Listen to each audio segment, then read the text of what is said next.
कल बीती रात सुनने को मिला है कि अलंकार अग्निहोत्री जी जो सिटी मजिस्ट्रेट हैं हमारे डिस्ट्रिक्ट बरेली के, तो उन्होंने जो शंकराचार्य के ऊपर विवादित बयान हुए और जो उनके ऊपर उनके चेलों के ऊपर जो उनकी शिखा पकड़ के जो उनको मारा पीटा गया, इस वजह से और जो सामान्य वर्ग के लिए ये यूजीसी जो कानून लाया गया, इस वजह से इस्तीफा दे दिया। सोचो कि एक अपने समाज के लिए इतने बड़े पद पे होने के बावजूद उसने एक पल के लिए नहीं सोचा। सोचो वो कितना ईमानदार होगा, कितनी मेहनत करके पहुंचा होगा। जैसे आप देख रहे हैं कि -40 होने पे ये डॉक्टर बन सकते हैं, और वो कितने सर्वर सीट लेके कितने ऊपर पहुंचे, कितनी मेहनत की होगी। जिस जगह कतार पे आप देखते हैं कि 2-2, 3-3 लाख व्यक्ति लाइन में लगे हैं एक होमगार्ड भर्ती के लिए, और वहाँ उसने मजिस्ट्रेट होते हुए भी अपने समाज के लिए कितना बड़ा कार्य किया है। सोचिए आपकी कोई है हमारे प्रति, ये कुछ चुनिंदा जो नेता हैं इनके चक्कर में न पड़ के आप भी इसका खुल के विरोध करिए। मैं सभी से हाथ जोड़ के निवेदन करता हूं कि जितना भी सरोवर समाज है, और मुझे ये भी सुनने को मिल रहा है कि उसमें कुछ ओबीसी वाला भी इसका विरोध कर रहे हैं, क्योंकि पहले से ओबीसी के ऊपर एसटी वालों ने पहले से मुकदमा हरिजन एक्ट लगा रखा है। तो वो ये जानना चाहते हैं कि हमारा हरिजन एक्ट खत्म होगा। योगी जी और मोदी जी, क्या आपके कान में आवाज़ नहीं जा रही है सरोवर समाज की? क्या आपको सुनाई नहीं दे रहा है? क्या आप, जैसे हम लोगों ने आपको गद्दी में बैठाया था, और जैसे आपने तो कहा था कि हम सन्यासी हैं, झोला टांग के चल देंगे, तो जैसे आप एक सन्यासी को कुंभ मेले में कुटवा रहे हैं, उसकी निंदा करवा रहे हैं, और ब्राह्मण होते हुए उस शंकराचार्य का मतलब समझते हैं।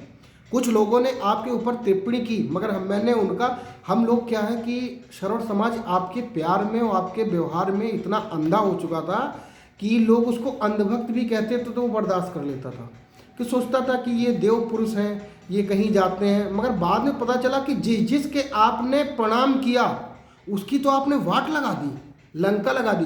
पिछले ही कुछ वर्षों में तो आपने शंकराचार्य को प्रणाम किया, शंकराचार्य की आपने वाट लगा दी। ऐसे ही आपने गंगा को प्रणाम किया, आपने गंगा की वाट लगा दी। जहाँ जहाँ आपने जिसको भी प्रणाम किया उसकी आपने वाट लगा दी। और आडवाणी जी को आपने प्रणाम किया, आडवाणी जी की वाट लगा दी। आप अटल बिहारी वाजपेयी के मुद्दों के लेके उठे, उनका नाम लेके उठे, उनका चेहरा लेके उठे। क्या अटल बिहारी वाजपेयी का कोई खानदान का कोई वारिस है जो आपको अच्छी इज्जत देता है, या आपने किसी अच्छे पद पे उसको लगाया या बुलाया? आप श्रवण समाज का केवल एक उसके सहारे आप ऊपर चढ़े हैं। अगर नीचे से एक भी तीर हटा लिया जाएगा, सीढ़ी हटेगी, तो आप ऐसे गिरेंगे कि आपके मुंह में एक भी दांत नहीं रह जाएंगे। और जो अमित, इसका क्या नाम है, मोटेगा, इसका मोटेगा, ये जो ओबीसी वाली जो राजनीति घूम बैठा कर, ये कत्ले आम करवा देगा। क्या आप ये सोचते हैं कि जो सरोवर समाज जिसके 2-4 भाई हैं, 2-4 बहन हैं, और उस बेटी को कोई कुछ बोलेगा हम लोग हाथ पे हाथ रख के बैठेंगे? अरे हमको 10 साल की जगह चाहे 50 आजीवन कारागार जाना पड़े, मगर ऐसे नहीं जाएंगे, और ऐसे किसी को जाना भी नहीं चाहिए। वो उस व्यक्ति को मार के जाएगा। ये यूनिवर्सिटी में पढ़ाई की जगह क्राइम फैला देगा। जो अमित शाह है ना, ये ऐसी बुद्धि है, इसने भांग खा रखी है। जैसे कहते नहीं 60 साल के बाद बुद्धि घुटनों में आती, तो इसकी बुद्धि हकीकत में घुटनों में आ गई है। क्योंकि जितने भी इसने, आप इसको बहुत गहराई से सोचिए। मेन ये बताइए, इसको इतनी जलन है कि प्रदेश में योगी जी की मांग हर एक राज्य में हो रही है, इसको ये नहीं अच्छा लग रहा है।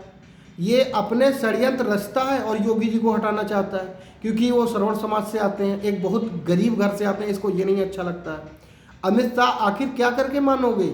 अमित शाह ऐसा करो कि आप गिरते समय आपको पहचान लिया जाए कि आप ही हो, नहीं तो इतनी पब्लिक आपके ऊपर निकल के, आप ये तो देख ही रहेंगे कि इस समय घर छोड़ के कितना विवाद हो रहा है, कितना सड़क पे लोग आ रहे हैं। मैं सभी सरोवर समाज से कहता हूँ खुल के आओ।